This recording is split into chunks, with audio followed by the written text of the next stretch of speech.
ओम सभी को नमस्ते प्रणाम स्वागत है। लोग आज किस में चलते हैं? जो अच्छा लगता है उसी में चलते हैं, उसी को पाना चाहते हैं। लेकिन क्या अच्छा है उसको पाना नहीं चाहते हैं। सिगरेट पीना अच्छा लग रहा है लेकिन अच्छा नहीं है। अच्छा लग रहा है इसलिए कर रहे हैं, अच्छा लेकिन नहीं है। ऐसे बहुत काम है जो कि अच्छा लग रहा है लेकिन अच्छा नहीं है।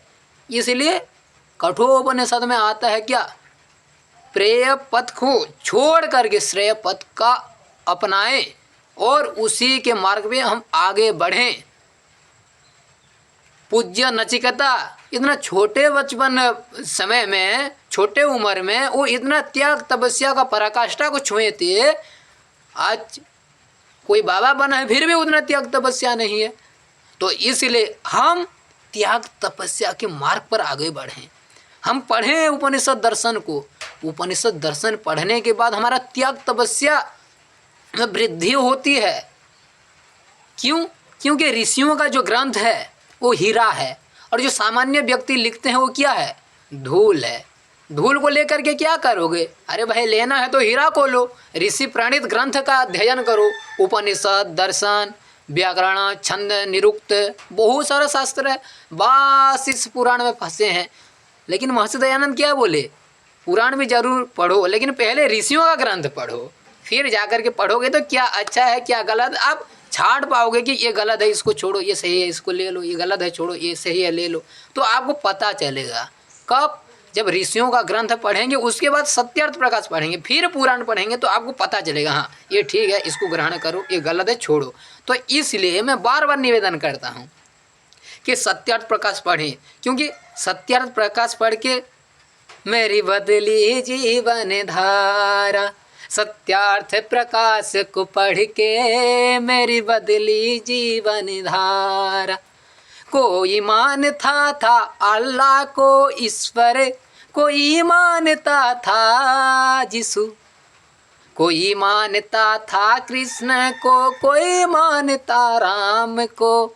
सत्यार्थ प्रकाश को पढ़ के मेरी बदली जीवन धारा। सत्यार्थ प्रकाश को पढ़ के मेरी बदली जीवन धारा। स्वर्ग के नाम पे बोल रहे थे ओ हो, स्वर्ग के नाम में बोल रहे थे वैकुंठ कैलाश आदि। सत्यार्थ प्रकाश को पढ़ के मेरी बदली जीवन धारा। सत्यार्थ प्रकाश को पढ़ के मेरी बदली जीवन धारा। ऐसे धर्म को लेकर के बहुत प्रकार के पाखंड अंधविश्वास चला रहा था और मेरे जीवन में भी आया।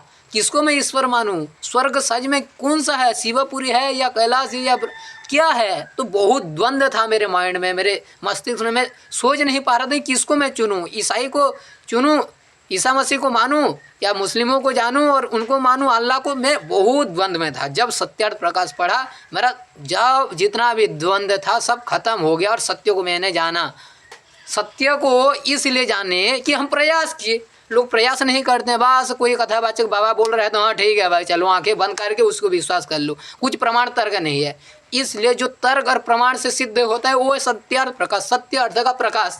तो इसलिए उसका अध्ययन करें और अपने आप को देखें। और जो आज कहते हैं बहुत सारे बाबा हैं, चलो नहीं बोलना चाहिए, फिर भी अनिरुद्ध आचार्य जो है और हमारे प्रदीप मिश्र हैं, कोई कहता है बेलवा पत्ता चढ़ाओ और एग्जाम में आपका बेटा पास हो जाएगा। भाई कौन सा तर्क है? कौन सा बुद्धि किसका हो तो ये ग्रहण नहीं करेगा, जिसका बुद्धि नहीं है वो ग्रहण करेगा।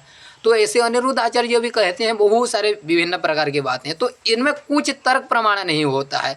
इसलिए वेद विद्वानों को सुने और वेद विद्वानों के मार्ग पर ही हम आगे बढ़ें। तो हमको सत्य सत्य के हम जान करके दूध का दूध और पानी का पानी हो जाएगा। ठीक है, तो इसलिए सत्यार्थ प्रकाश पढ़ें और आनंद में रहें। ठीक है, बहुत बहुत धन्यवाद।